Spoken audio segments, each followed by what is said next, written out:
Los judíos somos llamados el pueblo del libro, obviamente en referencia a la Torá. La creencia religiosa es que este libro fue entregado por Dios al pueblo de Israel. ¿Pero esto puede comprobarse científicamente? ¿Es cierto que la Torá puede predecir el futuro? ¿Hay evidencia científica de que la Biblia es un texto divino? Sobre estos temas vamos a estar hablando hoy en Final Abierto. Bienvenidos, mi nombre es Jacob Lipsik. Y mi nombre es Jonathan Berim, y como siempre empezamos agradeciéndoles por estar ahí, por escucharnos, por seguirnos, cada vez somos más. Así que no se olviden de compartirlo, de comentarlo. Suscribirse, campanita. Colaborar en el Patreon si pueden también, para poder mejorar el equipo y mejorar la calidad del producto que estamos ofreciendo. Y bueno, vamos de lleno al tema que nos compete el día de hoy. Obviamente estamos en el contexto de Shavuot, la entrega de la Torá, en la cual la creencia religiosa es que Dios nos entregó la Torá al pueblo de Israel, pero siempre hay como una necesidad de intentar convencer a la parte de la biblioteca que es más escéptica, por así decirlo. Hay una búsqueda de evidencia científica, y sobre ese tema vamos a estar hablando hoy, sí. Así es, sí, por si es comprobable o no es comprobable, si uno podría hacer un paper científico de la Torá y su origen. Pero bueno, empecemos como dijiste vos. Una vez al año el pueblo judío, tenemos varias fiestas del año, pero una de ellas, quizás la menos conocida de todas, se llama Shavuot, que es donde justamente conmemoramos, celebramos, festejamos el hecho de la entrega de la Torá. O sea, que un día que Dios se reveló al mundo, al pueblo judío, con el concepto, con el mensaje de la Torá. Es interesante lo de menos conocida, porque quizá va a compartir algún pensamiento. Tal vez es menos conocida porque no hay algo tan externo, digamos. En Pesach está todo el mundo comprando matzá y demás. En Sukkot, bueno, es evidente, sí, estamos gente con un limón en la mano, lo que fuera, un etrog, obviamente. Pero en Shavuot no hay ningún objeto físico que sea identificable. Bueno, muchos dicen justamente, no es la Torah misma, pero sí, es verdad que hacia afuera no es tan conocida. Así es, y eso quizá la falta de objetos representativos le hizo perder popularidad, y eso hizo que sea la fiesta menos conocida en el mundo entero. Solo un día también. También es más corta, es verdad, también. Muy bien, entonces, ¿qué conmemoramos en Shavuot? Shavuot cae justamente el día 6 del mes de Sivan. El mes de Sivan sería, según los meses en hebreo, es el tercero. Hay un problema con los meses y cómo los contamos, pero eso veremos para otro episodio. Pero la conmemoración es que en el año el año 1312, antes de la era común, Dios en ese día, el 6 de Sivan, entregó la Torá al pueblo de Israel. Para la fecha hebrea es el año 2448, un año que uno se acuerda habitualmente quien tiene estudios judíos, porque es el año que salimos de Egipto, el año que recibimos la Torá, es el año trascendente, el año clave en la historia del pueblo judío. 2448, póngale como... Yo pensé que se ibas a acordar por el también, es fácil acordarse. También ¿sí? iba a decir eso, que es 24 y después 48, justo el doble. Así no, yo tenía otro. ¿Cuál? 2 por 4. Sí, justamente 2 por 4, y después saltás otro 4. 4 y 8, sí. Está bien, eso 25, sí, también son... Cada uno usa la esas son las cosas que uno usa para acordarse para la prueba, sí. Sí, y esperemos que lo pongan todos en la clave del cajero, porque si no va a ser fácil robar las tarjetas de gente que cumpla Shavuot. Pero ese día justamente Dios se revela y pronuncia los famosos 10 mandamientos, que es una parte integral de lo que es la Torá entera. ¿Cómo ocurrió? Bueno, como dijimos, el pueblo judío sale de Egipto. En Egipto celebramos justamente ese acontecimiento que celebramos en Pesach, que siempre hablamos de la libertad. Y la libertad buscamos desde el punto de vista judío que sea en pos de un objetivo. Ese objetivo fue Shavuot, que fue 49 días después, el día número 50, fue la entrega de la Torá, donde Dios nos dio como una especie de misión. Ahora son libres de lo que pasaba antes. Bueno, esta libertad úsenla para esto. Acá les doy un nuevo proyecto de trabajo, sí, que en realidad van de la mano, no lo saqué para nada, no es como, bueno, además de esto tengo esta otra cosa, no, lo saqué justamente para... de San Martín, seamos libres, que lo demás no importa nada, no, seamos libres como recibir la Torá. Okay. Así es. Y así es, bueno, por eso también están vinculadas las dos fiestas, por eso es una cuenta, de hecho, cuenta del Homer. La cuenta del Homer, Shavuot no tiene una fecha fija, sino que simplemente 50 días después de Pesaj, entonces por eso la cuenta. Y bueno, eso viene a enseñarnos toda esta conexión. ¿Y cómo fue la revelación? Algo interesante. El pueblo judío está en el desierto. Un pueblo judío que siempre hubo el famoso chiste que hay 2 judíos y hay 3 opiniones. El pueblo judío nunca se caracterizó por una unidad de pensamiento, pero se dio que para la Torá justamente hubo un momento donde el pueblo judío dice la Torá y acampó. Y dice acampar en singular. El versículo dice y acampó, el pueblo acampó, no porque lo usan por pueblo, sino porque se habló los judíos acampó, sería para que se entienda mejor. se pregunta por qué está el problema lingüístico, justamente para enseñarte que esa fue la situación donde hubo unión. Todos aceptaron la entrega de la Torá, no hubo diferencia de opiniones como las ha habido Y a sí, lo largo de todo el relato de la Torá y la posterior historia judía y en la actualidad también. Pero entonces esa unión fue la base de esa entrega de la Torá, donde se juntó todo el pueblo que había salido de Egipto, incluso los que se habían anexado a ellos, porque también muchos egipcios salieron con los judíos también, llamados Ereb Rab, que se sumaron. ¿Cuánta gente había? La Torá cuenta un poquito más de 600.000 hombres mayores de 20 años, sin contar a los levitas, así que en total habremos hablado de unas 3, 4 millones de personas si lo cuentan los niños, los Leviim que no estaban contados, los Ereb Rab que se sumaron también con ellos. Entonces la revelación divina entre 3 millones de personas, que no es como la película de los 10 mandamientos muestra, que es el pueblo abajo haciendo el becerro y Moshe arriba recibiendo la Torá. No, Dios le habló a todo el pueblo. Eso justamente es la base de la fe judía, ahora vamos a hablar por qué. Dios le habló a todos y después Moshe sí se quedó arriba escribiendo lo que había que escribir, tipo tomando nota, haciendo la reunión, viste, de apuntador después, pero sí, el diálogo y la aparición divina, la revelación divina fue ante todo el pueblo de Israel. Sí. Ahora, todo esto muy lindo, vos porque sos religioso, pero bueno, aquel que no cree, todo un cuento. Tráeme pruebas, ¿sí? Demostrame científicamente que la Torá es un texto divino. Porque bueno, eso es lo que uno cree. Pero quiero convenceme que esto es así. Bueno, sobre esto de las pruebas, vamos a analizar al final si son 100% contundentes o no, si esto va a convencer a un escéptico no lo va a convencer. Sí, pero perdón, antes que nada, vamos a hablar, si te parece, antes vamos a enmarcar el concepto de prueba. No hay ninguna prueba contundente de absolutamente nada. De hecho, es muy gracioso porque muchas veces en ciertas discusiones se le piden pruebas científicas respecto de la existencia de la Torá, y si hay algo que es básico en las pruebas científicas es que fueron cambiando constantemente. Digamos, los conceptos científicos se fueron modificando, había una creencia de una cosa, después vino otra, hay los paradigmas, el concepto de paradigma se va cambiando, así que utilicemos también el criterio de la creencia científica o la prueba científica es qué hace sentido. Porque basta con mirar la historia de la ciencia, que al principio se creían ciertas cosas y después se fueron modificando. Sí, entonces eso aplica a... Entonces, digamos, es imposible demostrar de manera 100%, sería imposible demostrar de manera 100% indiscutible que algo es divino, porque nada se puede probar de manera 100% indiscutible. Lo que podríamos llegar a un consenso hoy es las si pruebas dicen que, o sea, como que uno llega a algún... Sí, lo que más me ha sentido es creer esto y no lo otro. Sí. Bueno, entonces, en la primera prueba, que es la más famosa que se da, que es una prueba muy linda, que la escribió ya el Kusar, y el Kusar estamos hablando de la Edad Media, tipo una prueba que tiene ya 800 años más o menos. El Kusar es un libro Sofía judía, llamando. Sí, Rabbi Yehuda Levi, sobre un diálogo entre un rey que se quería convertir al judaísmo y los ofertantes que le ofrecían tipo otras religiones o el que no cree en nada, como el científico, el musulmán. Muy conocido el libro. Sí, un debate interesante, un debate filosófico interesante, que se supone que está basado en la historia del realmente cuando se convirtió, que el reino de los Khazares, que termina convirtiéndose al judaísmo, un reino en Rusia, que de ahí el nombre Kusar y Kusar y Khazares en hebreo. Muy bien, entonces él habla del argumento de la revelación divina. O sea, dice que es la fortaleza que tiene el relato por el relato en sí, es que estamos viendo siempre cosas dentro del mismo relato, no comparadas con algo externo, es el hecho de decir que esto fue revelado a todo el pueblo de Israel.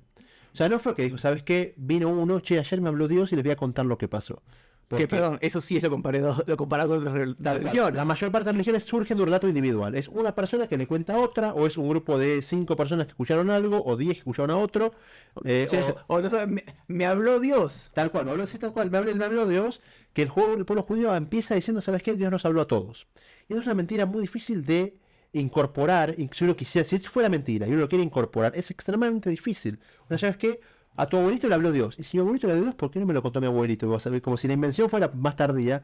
¿Cómo llega ese argumento a establecerse como un mito fundacional de una población, de un pueblo, una nación, contándoles lo que le pasó en su historia pasada, que no ocurrió? O sea, aparte, prueben en sus casas. Estamos hablando de 3 millones de personas. Imagínense si quieren juntar a todo el edificio donde viven y dicen, miren muchachos, mañana empecemos a decir que nos habló a todos nosotros Dios. Veamos cuánto tiempo dura ese relato. Sí. Y estamos hablando de que duró miles de años. Sí, tal cual. Entonces, la contundencia que tiene esa forma de revelarlo es lo que le da el peso propio de la forma de ser. De hecho, es tan fuerte que no ha podido ser replicada. Porque si uno quisiera tener una nueva religión y darle la misma autoridad y fortaleza argumental que el judaísmo. Decía lo mismo.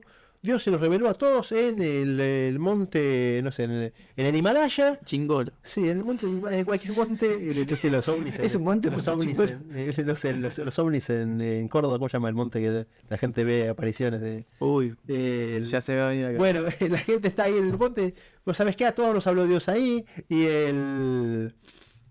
de repente eso fue es la revelación. Yo, si es algo tan fuerte. Capilla del Monte. No, no es Capilla del Monte. Es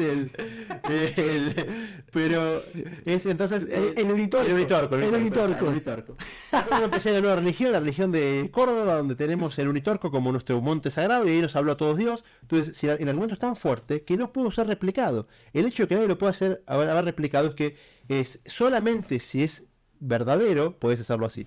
Ojo, hay mitos fundacionales de civilizaciones que también son mentiras. Nadie cree que Rómulo y Remo hayan realmente tomado la leche de la loba, o quizás sí, pero sabemos que es una historia que contó uno y nadie la vio. Eran dos, aparte. Eran dos, pero sí, pero no llega a contarla esto, cuenta uno claro. Solo. Entonces, era uno solo que lo contó. Y sí, hay muchos mitos que son mitos fundacionales que solamente amalgaman una nación, porque bueno, tenemos el pasado. Luego descendemos de la loba que le dio de tomar a Rómulo y Remo. No, pero aparte fortaleciendo un poco, también un poco con humor, pero para que 3 millones de judíos se pongan de acuerdo con una historia, es imposible. De vuelta, pruébenlo en sus casas, pruébenlo con la familia, vayan a una cena todos juntos y después intenten contar lo que pasó en la cena. Vas a ver que tiene 30 relatos. Así es. Por eso, entonces, ese es el argumento que da el Kuzari como el argumento de la relación. Muy conocido. Un argumento muy conocido y muy fuerte y muy potente. Después hay argumentos que surgen del mismo texto y de afirmaciones o conceptos que uno diría, para esto se animan a decir, como sí.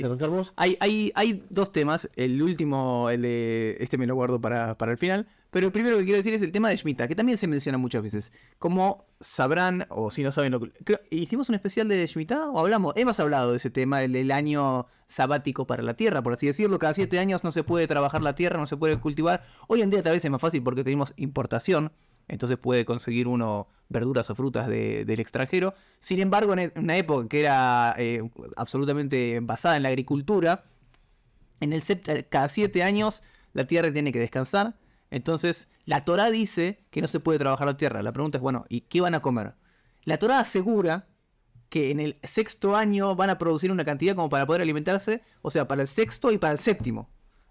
Y no solamente eso, porque en el Yobel, que es cada 50 años, o sea, después del año 49, que fue, si uno se la cuenta, si 7 por 7, 49, en el 7º ciclo de Shemitah, no trabajaste el año 48, perdón, trabajaste el año 48, ¿sí? El 49 no podés trabajar porque es el año de Shemitah, y el 50 tampoco se va a poder trabajar porque es lo que se llama Yobel o jubileo.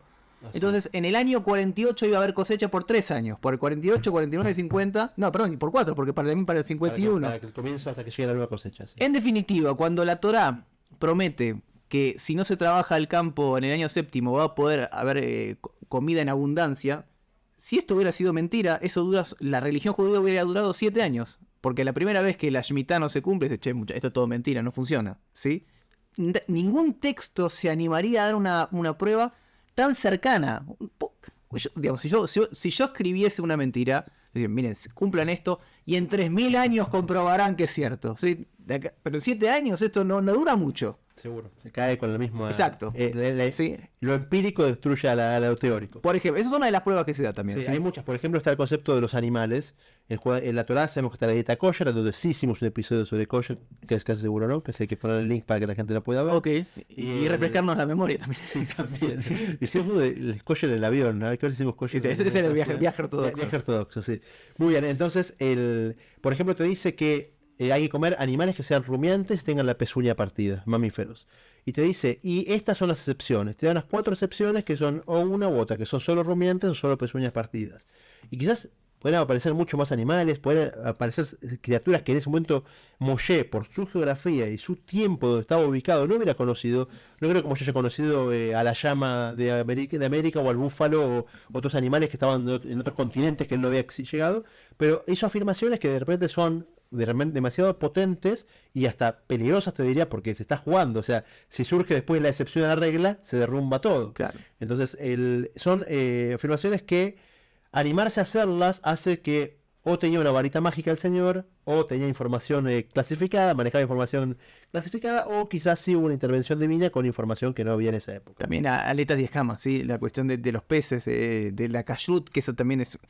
Muchas veces se comentaba, bueno, quizá va a haber una especie de peces que en realidad pueda cumplir con las reglas de kashrut o algo nuevo. No ocurrió eso, también es una prueba. Y la que más me gusta a mí del texto es que si uno se enfoca en las religiones, hay algo que es básico. No se habla mal de los profetas o no se habla mal de los líderes. Entonces, todos los líderes son modelos a seguir. Es más, esto un poco con humor, pero en realidad bastante serio.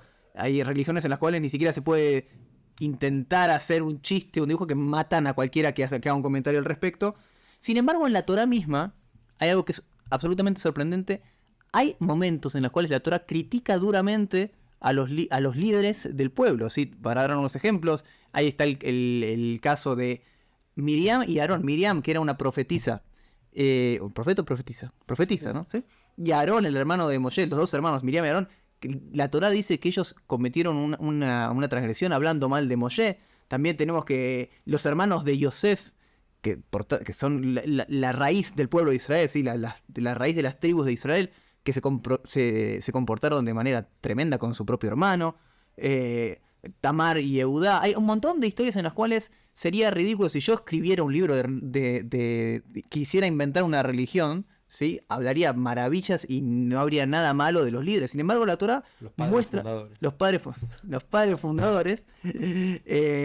No hablaríamos en nada negativo. Sin embargo, la Torá sí cuenta estos problemas. Entonces, por así decirlo, como recurso de marketing es una mala idea. Así es. Hace poco escuché unas clases de un historiador laico, judío creo, pero laico, una serie, un curso que dio intensivo sobre historia, y en un momento él decía que él no cree en Dios, él no cree que la Torá fue revelada por Dios. Dice, pero hay que entender, que él decía sobre otro punto muy parecido al que decís vos, que ninguna civilización de la historia se va a animar a plasmar en su texto de cabecera que fueron esclavos. Ser esclavo era lo peor que te podía pasar en la antigüedad. Claro. Perdías la voluntad, perdías tu elección, perdías el control de tu cuerpo, de tu decisión. Nadie le iba a admitir, y si incluso que haya sido, no lo van a admitir y mucho menos publicar. Dice, que el pueblo judío haya publicado esto, que él en su argumento científico, arqueológico, decía, no sé si fueron de 600.000, como dice la Torá, no sé cuántos fueron, no sé cuánto, pero que seguro estuvieron en Egipto, seguro. No sé si fueron una sola familia, 20 familias, él le faltaba solo parte de fe, era solamente racional su argumento, pero él decía, esto tiene que haber ocurrido, porque nadie se anima a dar, como decís vos, ese pasado vergonzoso uno tiende a esconderlo y no a comentarlo, claro, publicarlo y hacerlo bestseller. Hacemos una fiesta, también hacer una fiesta de eso, tal cual. Entonces, del mismo texto surgen estas clases de argumentos que van hablando sobre la posibilidad de que haya una autoría divina, haya una revelación especial que no era al alcance de la gente, y también una decisión, si quieres llamar una línea editorial, como dijimos, de poner cosas que no habría que poner. Uno no pondría si uno quisiera hacer de sí un pueblo enorme y espectacular y especial, omitirías todo esto que acabamos de argumentar. Ahora, obviamente, hay muchas críticas también, ¿sí? Porque nosotros estamos agarrando al principio los argumentos que aparentemente podrían utilizarse para justificar científicamente, o al menos lógicamente, que la Torá sea del cielo, porque no hace ningún sentido que una persona, si lo escribe así. Sin embargo, hay otras críticas que están presentes que también se agarran mucho, por así decirlo, los mismos elementos. Así como decimos, mira, nadie va a escribir que sus propios líderes cometieron errores. Por otra parte dice, mira, tal vez hay elementos en la escritura que demuestran que hubo varios estilos de escritura, algo separando muchísima distancia. Crítica similar se hacía a Shakespeare, ¿sí? Si Shakespeare, famosa pregunta, aquellos que les gustan las teorías conspirativas, ¿sí? Si Shakespeare fue una persona, fue un conjunto de escritores o lo que fuera, muchas veces dicen eso, que hay distintos estilos de escritura, que no puede ser que Shakespeare hubiera conocido tanta información, etcétera, etcétera. Y de acá también se agarran, digamos, eligen algunos fragmentos de la otra y dicen, aquel que sabe bien analizar textos, este estilo tal vez no es tan parecido al otro, aparentemente hay dos manos acá escribiendo. Sí. Eso empezó con lo que después dio lugar a lo que se llama la crítica bíblica, que es cuando se analiza todo desde el punto de vista puramente científico, lo que veo es lo que hay, no quiero agregar ningún conocimiento extra, voy a analizarlo en forma metódica. Se agarró la Ilíada y la Odisea de Homero y a ver que cada párrafo y cada parte cómo está escrito. Entonces, mira, esto seguramente él compiló 3 cosas, porque acá está relatado con cierto estilo, acá con otro y acá en otro. Entonces seguramente fueron 3 autores, al cual Homero evitó pagar copyright y juntó todo en una... Si es que Homero existió, juntó todo en un solo libro. Entonces, esa es una forma interesante de estudiar los textos a nivel científico racional, porque te da pautas, te da forma de clasificación, te da todo el bagaje cultural, intelectual y de desarrollo que lleva el método científico. O sea, yo no sé nada, empiezo de cero. ¿Qué veo? Lo que veo es lo que hay, y lo que hay tengo que analizarlo. Son herramientas de crítica literaria, digamos. Tal cual, crítica literaria, y en este momento construcción después histórica, porque empiezan a sumar arqueología, a sumar otras cosas. Entonces, en el momento que vamos, apliquemos esto a la Torah. Y mira, ¿sabes qué descubrí? Que la Torah usa varios nombres para Dios. Usa Amonai, usa Elohim. Entonces seguramente fueron varios autores, porque a veces lo llaman Amonai, a veces Elohim. Entonces mezclaron los 2 textos y le quedó parte como cada uno, en vez de unificar. Entonces el judaísmo no oculta esas cosas, nunca las ocultó. De hecho, hay hojas y hojas escritas al respecto sobre por qué hay varias formas de llamar al mismo Dios. ¿Por qué tenemos que ponerle 10 nombres y no uno? Hay explicaciones, por ejemplo, que depende de qué atributos esté manifestando, si es la cualidad de la justicia o la cualidad de la misericordia. Entonces, lo que la crítica bíblica llamó la atención hace 200 años, por lo judíos lo viene analizando ya varios siglos antes, y no por eso nos parece que sea un elemento disruptivo, que sí, ¿sabes? Esto ya está, ahora sí se terminó, esto no es divino. ¿Por qué? Puede haber, o incluso, como dijiste con Shakespeare, pero vayamos con alguien más moderno, agarramos a Jacob Lifshitz y de repente le agarramos toda su prolífica la obra, toda la obra prolífica, que realmente así pueden acceder a artículos de por supuesto, publicaciones famosas. Estamos hablando con varias editoriales para ver para publicar los libros escritos por el chat GPT, como la semana pasada. Sí. Entonces de repente pasa que un día estás de un cierto humor, escribiste de una forma, un día estás de otra forma, un día estás apurado con la fecha de entrega y metes a meter palabras a lo loco, y realmente cambia la forma de escribir siendo la misma persona.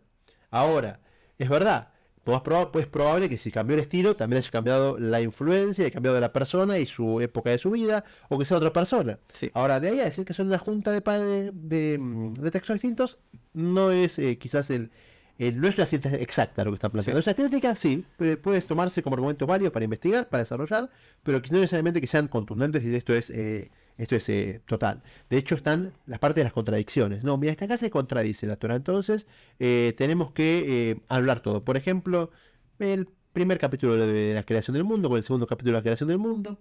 El segundo está centrado más en la creación del hombre y la mujer, porque da pie a lo que es después el famoso pecado capital, cuando comen el fruto prohibido del árbol prohibido en el paraíso. Entonces, y el primer capítulo está centrado en la creación del mundo, en los cielos, la tierra y cómo va llegando hasta el ser humano. ¿Sabes qué? Contradicción. Porque acá habla del ser humano como lo que fue primero y después dice que fue fueron los animales primero.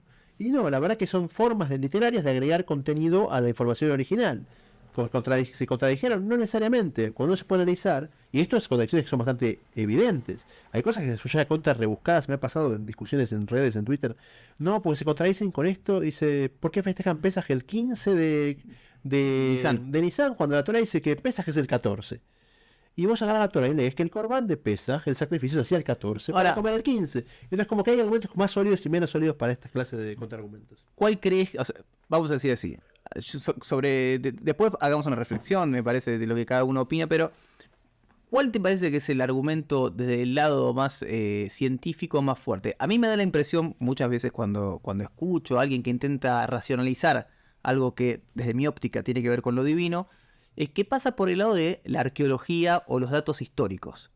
Creo que por ahí es donde viene la cuestión de la contradicción literaria. A mí como consumidor no me hace tanto ruido. Ahora, el tema creo de los datos históricos o la arqueología, los datos de los imperios o los años, que vamos a hacer un episodio respecto de los años, porque obviamente es una gran polémica y no es novedad de que las distintas civilizaciones y distintas religiones medían los años de manera diferente.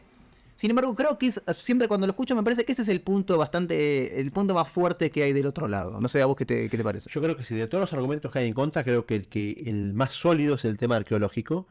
Hay que entender primero que la arqueología es una ciencia no exacta, es una ciencia social, donde uno va haciendo excavaciones, buscando lo que hay, y bueno, lo que está más enterrado es porque es más viejo, lo que está más arriba es más nuevo, y así uno va reconstruyendo un pasado que no conoció y sobre el cual muchas veces no hay ningún registro. Entonces puede fallar, seguro que puede fallar. Hay teorías que van para un lado, que van para el otro. Hasta hace 80, 100 años no se creía que el pueblo judío estaba en Egipto. Después se encontraron, se siguió investigando, la egiptología siguió avanzando y apareció un pueblo llamado Ixos, que era un pueblo de origen semita, que estuvo esclavo en Egipto y llegó a la presidencia, a la gobernación, tipo ascendió al trono. Como si fuera Yosef. Entonces, muy parecido, pero muy parecido. Estamos hablando de pueblo semita, igual que los judíos, donde fueron esclavos, igual que los judíos, donde llegan al gobierno, igual que los judíos. Y después dijeron, no dan las fechas porque esto fue Ramsés II y esto fue como que ya cuando fueron a buscar la parte de fe temporal y antes de qué y después de qué, ya como que quedó medio desfasado y se tiró abajo esa teoría. Primero, Que igual, perdón, las contradicciones aparecen basados en que la historia es real y yo, digamos, quiero comparar los datos, por así decirlo, religiosos, con algo que la historia de las civilizaciones es cierta. Que es una ciencia que se va desarrollando. Que también se va desarrollando. Sí, tal cual. Entonces, la parte, mucho de la egiptología se registró en papiros. Egipto es una tierra inundable donde sabemos, mismo toda la cuenta que el río Nilo crecía e irrigaba los campos, pues así como irrigaba los campos, podía inundar un depósito de lleno de papiros y eso queda putrefacto y no se puede rescatar nada. Entonces, de vuelta, no queremos invalidar la ciencia porque es lo que nos trajo al mundo que vivimos hoy, donde tenemos el desarrollo empírico de prueba y error y ensayo. Pero hay que entender que hay ciencias que son más exactas y ciencias que son más sociales. No es lo mismo la antropología o la sociología que la matemática o la física.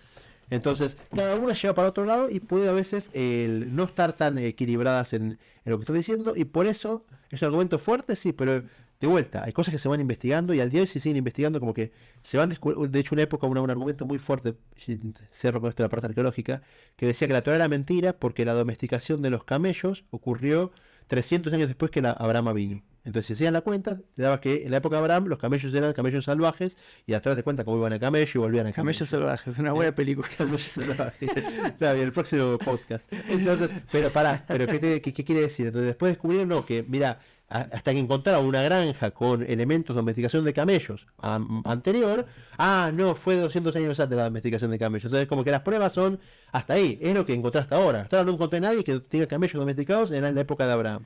¿Eso quiere decir que nadie lo hacía? No, que no tenés vos registro de que haya hecho. Ahora, después de esta conversación, no quiero obviamente tirar en contra el episodio, sin embargo voy a decir mi postura, que es, a mí no me importa. No es que no me importa porque no me interesan los datos. Lo que no entiendo es para qué se necesita una prueba. Y esto creo que también es una discusión un poco más amplia respecto de cuando uno busca pruebas empíricas de algo que es espiritual. Hay una frase que a mí me gusta mucho que dice uno de mis rabinos, que dice: la cuestión de Dios y la creencia no pasa por el afuera, pasa por el adentro. Si vos vas a buscar a Dios o la creencia hacia afuera, no la vas a encontrar. Funciona al revés. Cuando la encontrás adentro tuyo, después la ves en todos lados.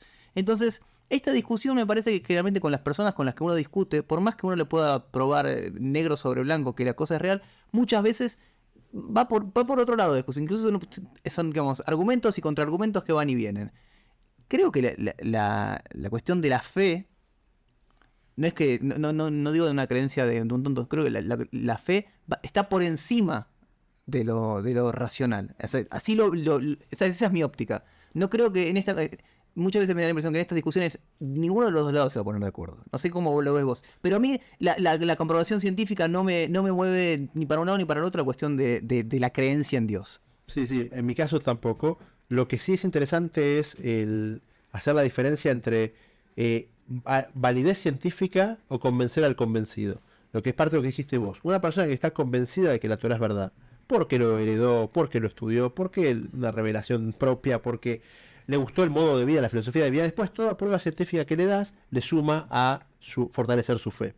Ahora, si con una persona que no quiere creer podés juntar una cantidad de pruebas suficientes para que crea, yo creo que ahí es como que hay un punto de quiebre donde no vas a poder lograr. ¿Por qué? Por varios aspectos. De hecho, también se basa en un midrash sobre Abraham Avinu. Hay un midrash sobre cómo Abraham Avinu se acercó al judaísmo, a la Torá, a Dios. Y empieza a decir que empezó a ver los astros, las estrellas, y cómo quién creó todo esto, y cómo se hizo solo, no se hizo solo, hasta que Dios se le reveló. Y sobre este midrash hay una discusión filosófica muy interesante, que es, si Abraham seguía su investigación, ¿hubiera llegado a Dios? ¿O hizo falta que Dios le hable para que se dé cuenta? Porque en un punto, como dijiste muy bien, y se involucra la fe. Entonces se involucra que la ciencia, por más avanzada que esté, no va a llegar a decir, ¿sabes qué? Lo logré. El famoso caso de Homero Simpson que dice, probé que Dios no existe. Bueno, como que no hay prueba rotunda de que Dios exista ni que Dios no exista. Y por lo tanto es que la discusión sigue abierta. Y por eso también se da pie al libre albedrío, que la gente elija, que la gente piense, a que cada uno vaya por el camino que más le gusta. Pero de vuelta, yo creo que son una suma de elementos muy positivos que te ayudan a ver cómo hay una lógica y hay una racionalidad atrás de todo lo que estás haciendo, pero no necesariamente que sean contundentes científicamente. Para el día de mañana voy a Harvard, presento un paper, Dios existe, estas son las pruebas, convénzanse. Sí, igual el tema de la existencia de Dios, quizás estamos pegando dos temas. Porque el tema de la existencia de Dios da para otro tema. Acá estamos hablando de la Torah de la Torah que viene, si viene del cielo o no, analizando por así decirlo, el objeto Torah. Sí. El libro este. Hay un tema que no mencionamos, que el tema de, digamos que el objeto vino del cielo, la Torah. Ahora, ¿vino todos los detalles de las letritas del cielo o fue algo más general? Mucha gente quiere avisar, ¿sabes qué? Estoy de acuerdo con que hubo una revelación. La diferencia entre idea original y el autor, digamos. Sí, más o menos. Entonces, mucha gente dice, ¿sabes qué? Sí, hubo una revelación, Dios se reveló, pero después lo escribió Moshe y vieron cómo lo armaron entre ellos. Entonces, la forma filosófica judía ortodoxa de ver las cosas es entender que lo que está escrito en la Torá es con un objetivo, con un fin y una trascendencia. Si después lo escribió Moshe o otra parte la escribió Yoshua, o si hubo una parte que se agregó, hay opiniones, hay ciertos rishonim, que son rabanim de la época medieval, que dicen que ciertos textos que fueron modificados o incluidos después porque una necesidad, o cuando la Torá dice hasta este día, cuando muchas veces la Torá dice y esto ocurrió hasta este día. ¿Cuándo es este día? ¿Cuando Moshe la escribió? ¿Es eterno? Hay discusiones filosóficas sobre cada pasaje. Sí, igual no cualquiera puede dar la opinión. ¿No? Es que, bueno, a mí me parece que es así. Total, si hay distintos comentaristas, yo también puedo opinar. No funciona, no funciona así. Le decimos al vasto público que nos mira y escucha. Es democrático, pero proporcional al estudio y el conocimiento de cada uno. Sí. ¿No? Que yo opino que. Entonces, de vuelta, nuestra creencia filosófica habla de que hasta la letra más chiquita que está en la Torá está ahí con un objetivo, con una trascendencia, y por eso está puesta con aprobación divina. Y con aprobación divina, tal cual. O sea, llámese Ruach HaKodesh, llámese Nebuá, ya hablamos otro capítulo de lo que es la profecía, pero está puesta ahí con un sentido de ser, y eso nos llevó a ser lo que somos hoy.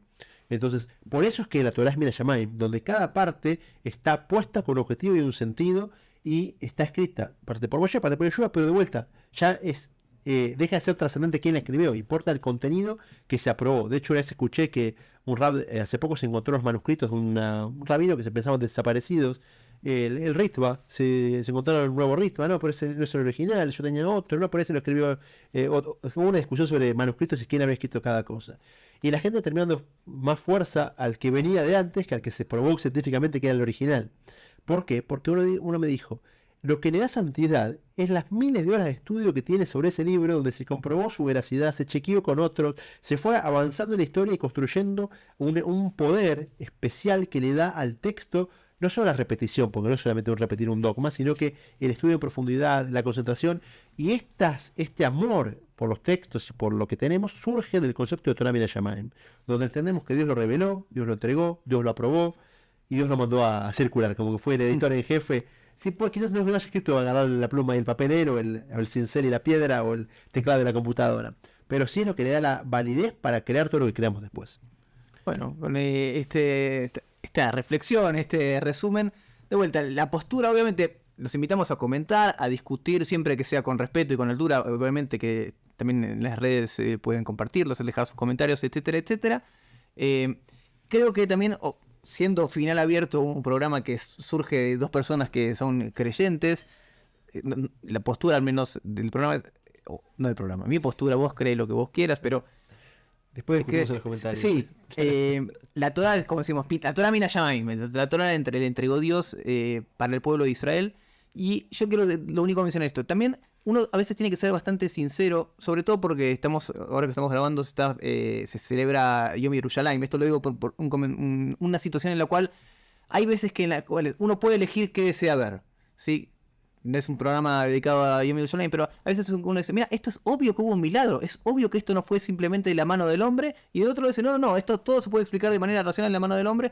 Obviamente está la elección, pero no olvidemos que Am Israel, el pueblo de Israel, se mantiene también la tradición gracias a que nos consideramos el pueblo que recibió la Torá, nosotros creemos que la Torá es que la envió Dios, la prueba a Dios. Los invitamos a comentar y Sí. los vemos.